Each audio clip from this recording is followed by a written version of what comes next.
Hello friends, welcome back to this video on analog communication. In this video, I am going to talk about the wide band frequency modulation.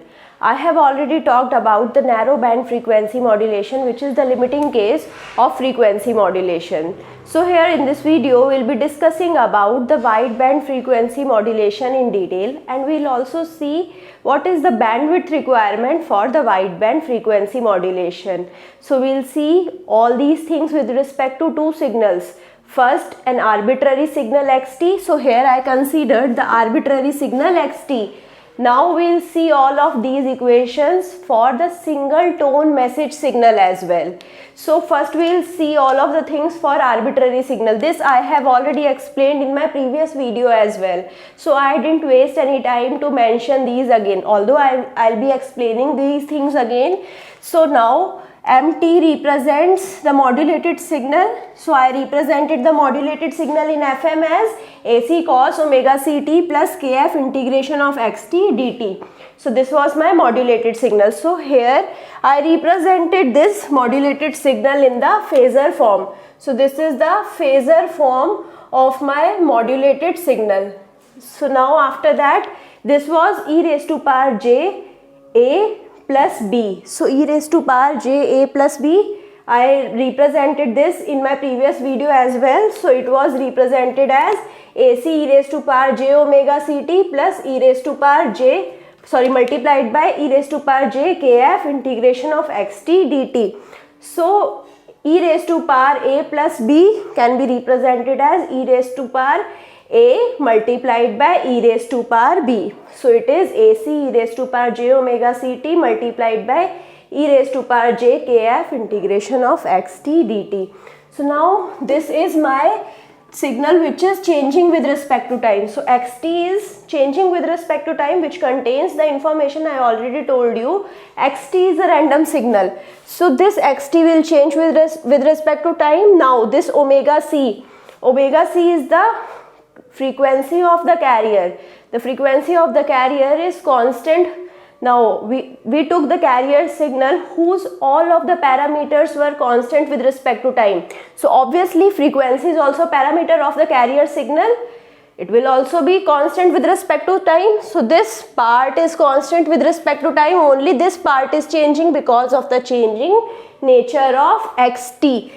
So now e raised to power x can be written as 1 plus x square upon 2 factorial plus x cube upon 3 factorial plus so on. So this is how I can expand e raised to power x. So now when I computed all of the things, so now my MT can be made proportional to AC, Jn, beta. Beta I know, beta was the modulation index. So this was the modulation index. Now what I did, I represented all of these powers in the terms of a Bessel function. So these all powers are represented in the terms of Jn. So different n represents the different positions of the Bessel function. So now this e raised to power x into this term can be represented as proportional to AC, Jn, beta. So now we cannot multiply all of the values till the infinite values. So e raised to power j omega ct can be represented as cos of omega ct plus j sine omega ct. So now I need to multiply this term with all of these values. So that would take a lot of time. So instead of that, I represented all of the values in the form of Bessel function. So we'll be talking about Bessel function in a separate video. We'll be seeing what are its properties and all. But as of now, you should know that I have represented all the side bands in the terms of Bessel function, as well as this term as well, which represents the carrier signal. It is also represented in the term of Bessel function. So now if I remove this proportional sign, I'll be having this formula. So summation from n is equal to minus infinity to infinity AC Jn beta cos omega c plus n omega mt. So from here I can expand this equation and I can write this equation for different values of n.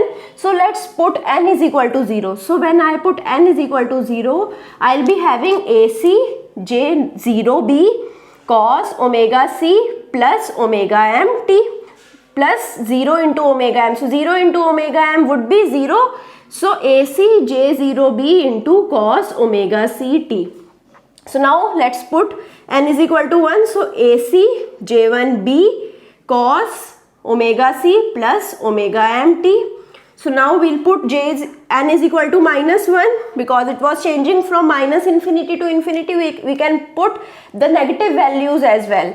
So now when I put n is equal to minus 1, here I'll be having AC j minus 1 beta cos omega c. Here it would be minus omega m into t. Similarly, I can put 2, minus 2, 3 up to infinity and minus infinity.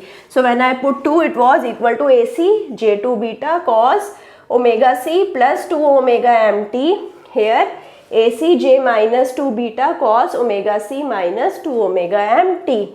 So now you need to see what is happening all over there. So now here you can see that here j naught beta is some number. J naught beta is some number. We will see the value of j naught beta according to different values of beta and different n as well. So j and beta, it is represented for different values of beta and different values of n. The value of Bessel function would be different. So I have shown the graph on the screen. So from here you can see how the value of the Bessel function is differing when I change beta and when I change n. So now here it is a number, you can see it from the screen. And now this is cos omega ct. So here you can see this is the carrier itself. There is no change in the frequency of the carrier. So here frequency modulation would be there or not? No, frequency modulation is not there because this is carrier frequency only and we are not changing the carrier frequency in accordance to our message signal. So will this component will carry any information? No, because here the carrier frequency is same and which is representing the carrier only. Here the message signal is not represented. So this signal is not useful. So this term is redundant for us. Now coming to this term. So here you can see directly at the frequency. The frequency is changing according to omega m. So this is my first sideband. So this is my first sideband. This is also my first sideband. This was my lower sideband and this is my upper sideband. Similarly, if I come to this term, this is also changing with respect to the message signal. So here the carrier frequency is changing with respect to my message signal. So it is also the FM signal which is sending the information of the message signal. So this term is useful or not? Yes, here this would be useful because here my message signals information is present. So this is my LSB. This is my second LSB. This is my second upper sideband and so on. So from here you can see we have infinite number of sidebands. So when we have infinite number of sidebands, I can say the bandwidth is infinite. So if I plot it,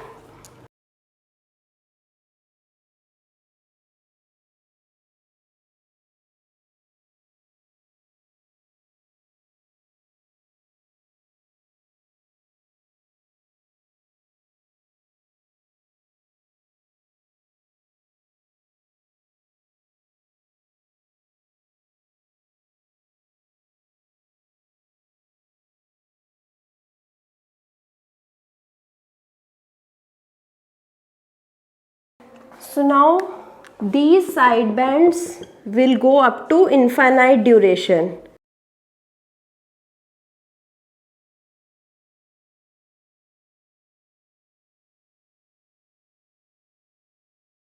So this represents the frequency spectrum of my FM signal. So now from here we deduce that the bandwidth of the FM is equal to infinity, because we have infinite number of side bands. So this frequency, let's see the frequencies as well. This is the central frequency, which is omega c. This is omega c minus omega m. This is omega c plus omega m. Sorry, this is plus omega m. This was minus omega m. This is omega c plus 2 omega m. This is omega c minus 2 omega m. This would be omega c minus 3 omega m. Similarly here it would be omega c plus 3 omega m, and so on. So these are the frequencies at which my side bands are present. Now coming to the amplitude. So here the amplitude is AC J naught beta. So from the diagram of the chart of the J naught beta, so this is the chart of the Bessel function. The Bessel function's chart represents, for different value of beta, I have different values of Bessel functions. So now if I consider any constant beta, so let's suppose any constant beta from the diagram, and now I am seeing the value of J naught, J1, J2, J3 and so on. So here the value of J naught would be the highest, the value of J1 would be lower than that, the value of J2 is then lower than that, and J3 is much lower than that. So now here if I have to represent the amplitude here in the J1 only, so I know the property of the Bessel function that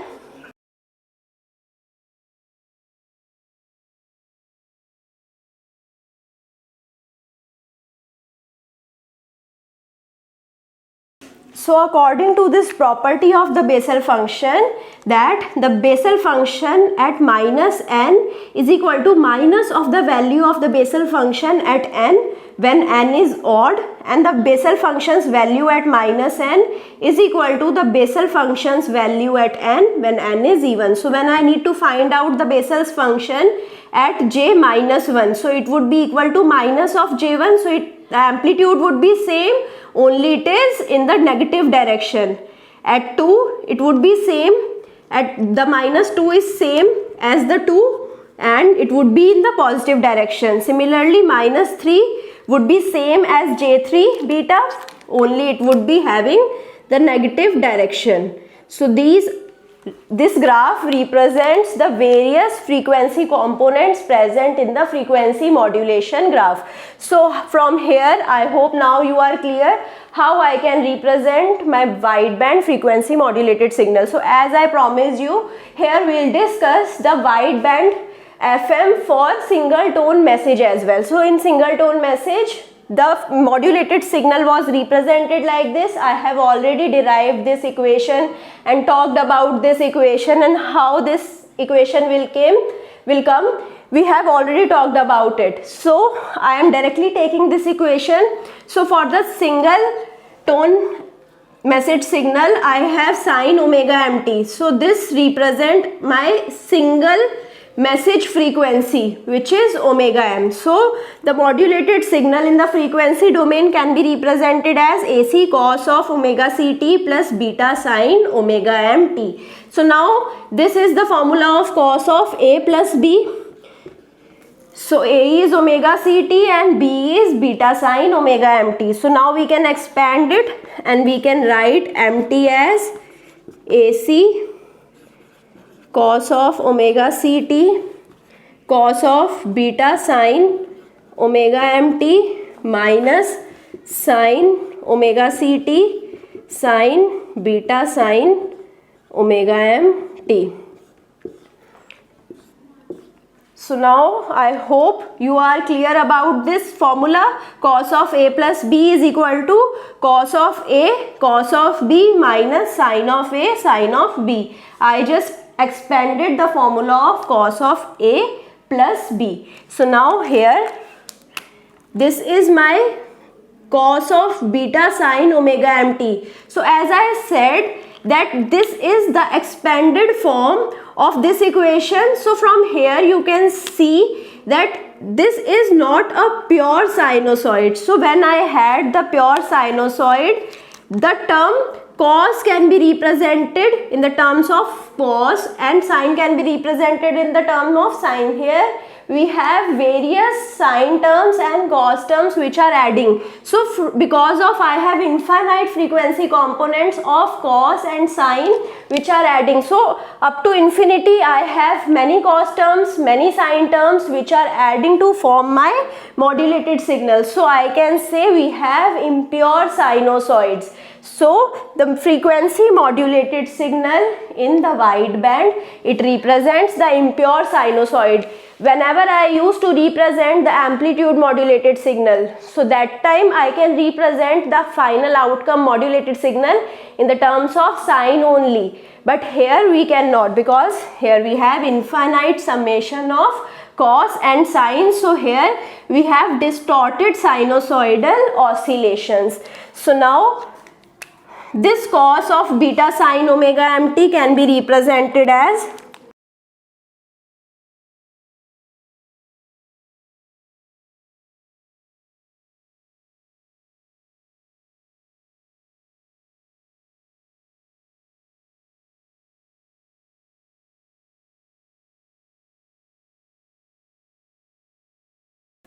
So now this cos can be represented as the summation of even Bessel functions. So in the even Bessel function I will be having negative terms as well. Here I represented only the positive terms, but consider all the negative terms as well. So here I have the j0 beta, which is 0 order Bessel function, plus twice j2 beta cos 2 omega mt plus 2 j4 beta cos 4 omega mt and so on. So here I will be taking j of minus 2 beta cos 2 omega mt, j minus 4 beta cos 4 omega mt as well. So now consider this is the expanded Bessel equation for cos beta sin omega mt. So now if I represent sin beta sin omega mt, it would be represented as the odd functions of Bessel functions. So it would be j1 beta twice of j1 beta cos of, so it is sine of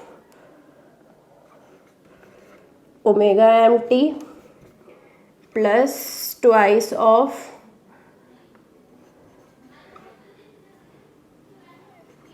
j3 beta sine 3 omega mt and so on. So now here, from here you can see I have cos omega ct multiplied with this, these are even functions, and sin omega ct multiplied with the odd functions. So now when I combine all of them, how I can write them? So it can be written as mt. So cos omega ct when multiplied with cos 2 omega mt. So what I'll get? I'll get omega c plus omega m and omega c minus omega m. I hope you remember cos omega ct multiplied by cos omega mt. So it is cos a cos b. So I can write 1 by 2 into 2 cos a cos b. So here it is cos of a plus b plus cos of a minus b. So I am using the same formula. So now,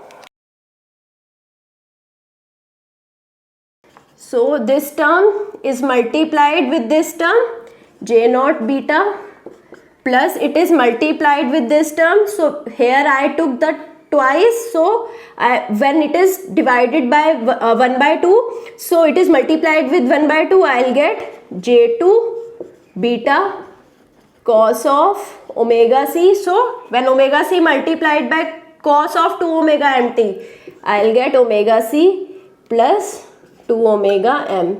So now similarly I will get omega c minus omega m as well. So similarly I will get j4 beta, here AC was also multiplied, into AC cos of omega c plus 4 omega m, plus now it is multiplied with this part. So now when it is multiplied with this part, I will get j1 beta into AC sine of omega c plus omega m and so on. So from here also we are taking cosine or sinusoidal term. If I'll multiply all of them, I'll definitely get the same type of modulated signal. So similarly I can represent the empty. So here I cannot multiply it infinitely. So here the empty can be represented as summation n is equal to minus infinity to infinity AC Jn beta cos of omega c plus, so instead of omega c now I can take 2 pi fc plus n fm t. So now this is how I can represent my wideband FM signal in the case of single tone message signal as well. So I hope now you understood how I can expand and find out the single tone modulated signal. So here I left it in between, so I am leaving it upon you. You have to multiply this value with all of the terms and this value with all of the terms, and then you have to subtract the second values from the first value. So definitely you will get the modulated signal in this form. So if you still have any doubt, you can put the doubt in the comment box and I'll try to resolve it as soon as possible. I hope you understood each and everything which I discussed here. If not, you can contact me on my mail as well. So I hope you are sharing this video with your friends as well. Do like and subscribe the video. Thank you.